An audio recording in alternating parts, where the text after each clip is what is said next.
Добрый день, в эфире национального телеканала «Новости» и краткий обзор событий.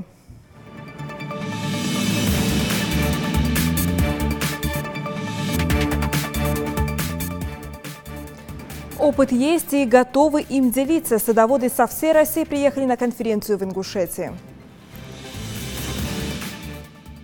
Эксклюзивный репортаж из Мекки. Смотрите детали обряда бросания камней в 3 Джамарата. Когда работа не в тягость, а только в радость, пенсионеры рассказывают о рабочих буднях.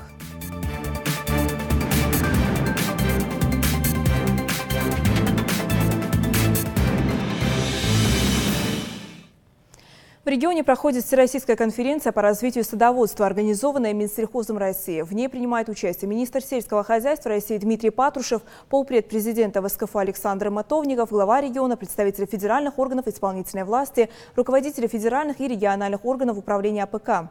Участники совещания рассмотрят вопросы создания инфраструктуры хранения фруктов, обсудят реализацию и совершенствование мер господдержки в этой сфере. В рамках программы мероприятия проходит знакомство с деятельностью одного из ведущих производственных предприятий республики «Сад-гигант Ингушетия». Ингушские паломники прибыли в гостиницу в Мекке. Им предстоит путь домой, а позади недели духовного очищения и молитв. Теперь они в новом почетном статусе – хаджи. Последним обрядом на Святой Земле для верующих стал ритуал бросания камней в 3 Джамарата. Как это проходило, расскажет Тамерлан Хамхоев. Ингушские паломники уже собрались в путь. Вещи отправлены на автобусах в гостиницу, вода в бутылках с собой и камешки, необходимые для обряда, тоже в наличии. Впереди не близкий путь, но каким же приятным становится каждый шаг на этой благословенной земле. Эмоции паломников не передаются словами. Каждый буквально искрится от радости пребывания на этой территории.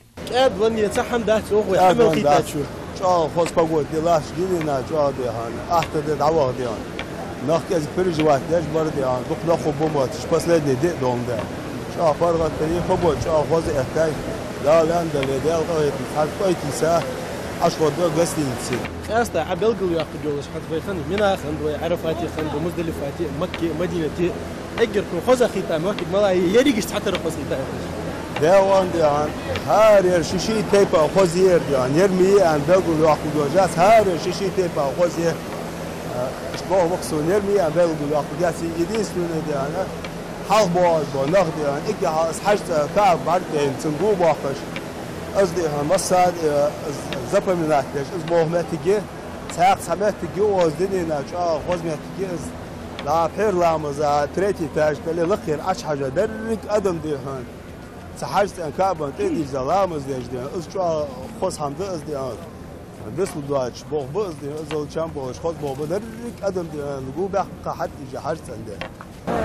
ير حاجة س شو لغده وقتيش 15 году سنتي يغير سو حاجة وديا خنزير بختورنا بس وخس حاجة يا جابوا جالس جوا شو لغيا خنص شو لغيا منيق سي يشاد الميسي إشت حاجة ولا جوا هابسكا برضه وجدان بدلا محمد ديس حجو داو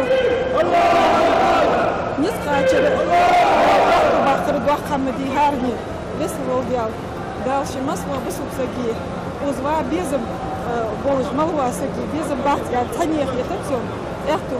Сегодня, в последний день бросания камешков, администрация палаточного городка Мина выпускала паломников в путь по очереди. Это делалось для того, чтобы не было давки и сутолоки. И тем не менее, широкая дорога в несколько этажей буквально забита паломниками. И среди всего этого многоголосия отдельно выделяется и несется над толпой салават пророку Мухаммаду, да благословит его Аллах и да приветствует, от ингушских муридов.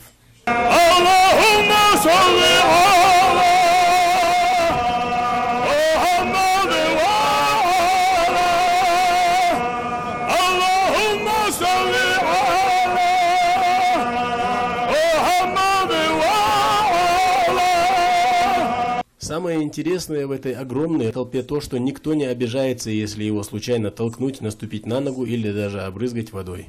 В знойный августовский день ничто так не освежает, как струя холодной воды, направленная из пульверизатора прямо в лицо абсолютно незнакомым человеком. Шокран. Подходя к джамаратам, паломники невольно ускоряют шаг. С одной стороны, чем быстрее дойдешь, тем быстрее сможешь совершить обряд, а с другой, здесь хочется побыть как можно дольше. И тем не менее, от графика отклоняться не рекомендуется. Впереди еще несколько километров дороги.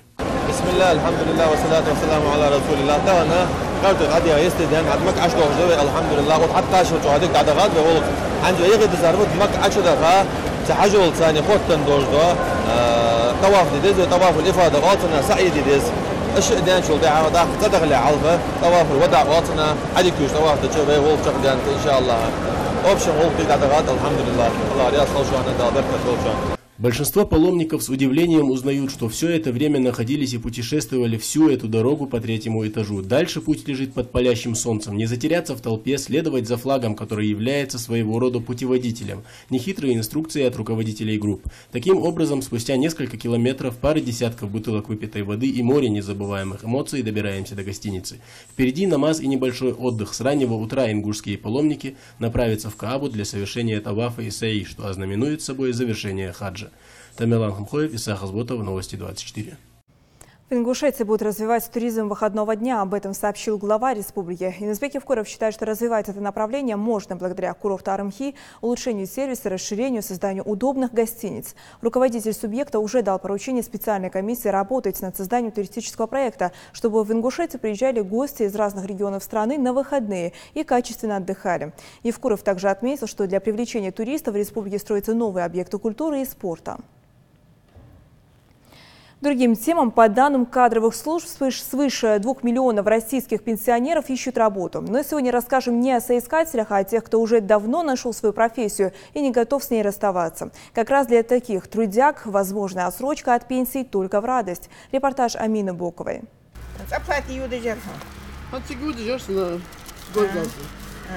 Проверка оборудования и снятие показаний со счетчика. Будни оператора по расчетам с потребителями Руслана Латырова начинаются с уже привычного обхода абонентов. В электроэнергетику Руслан пришел больше 30 лет назад, ну а в МРСК он трудится уже 12-й год. За это время он успел запомнить не только имена, фамилии, но и лица сотен абонентов, которые находятся в зоне его ответственности. Мой трудовой обязанность утром ходит. Мне обходной лист отдает оператор, я забираю обходной лист. У кого должника по дворам хожу и отдаю вот эти уведомления, что у тебя такого долга есть. Вот и собираем, сборы делаем. Каждый ежедневно. По паспорту ему 63, но в душе 45. Именно так объясняет Руслан Латыров, почему до сих пор не ушел на пенсию. Каждодневный труд для него больше, чем просто профессия. Это возможность чувствовать себя нужным и приносить пользу обществу. Ну, понравилась мне, работа хорошая, коллектив хороший, сплоченный. Пока я на пенсию не собираюсь.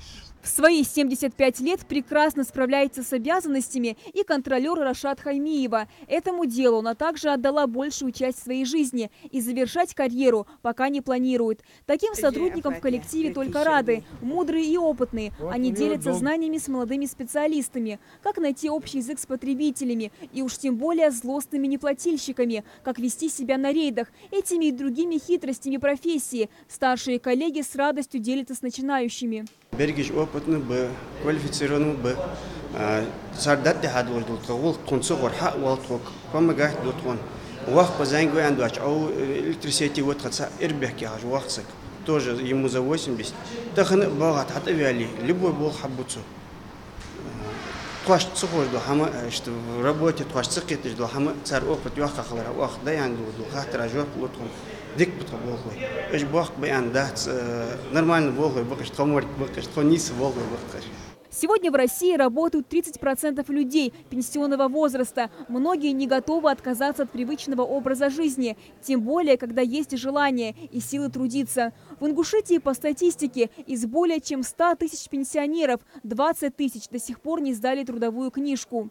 Не готовы отпускать опытных специалистов и работодатели. Ведь главный плюс людей золотого возраста – бесценный опыт, которого нет у молодых коллег. Амина Бокова, Майрбек Миржоев, Новости 24. Закон об отказе от бумажных лицензий для бизнеса может вступить в силу до конца 2019 года. Об этом сообщили в Министерстве экономического развития России. Вместо бумажного документа в ведомстве предлагают вносить запись о предоставлении лицензий в соответствующий реестр. Ранее Минэкономразвития внесло в правительство пакет законопроектов, предусматривающих полное упразднение процедуры предоставления бумажной лицензии на право выполнения работы или оказания услуг для юридических лиц и индивидуальных предпринимателей. Реализация проекта потребует также внесения изменений в подзаконные акты и перестройки информационных систем. Это была вся информация к этому часу. До встречи в эфире.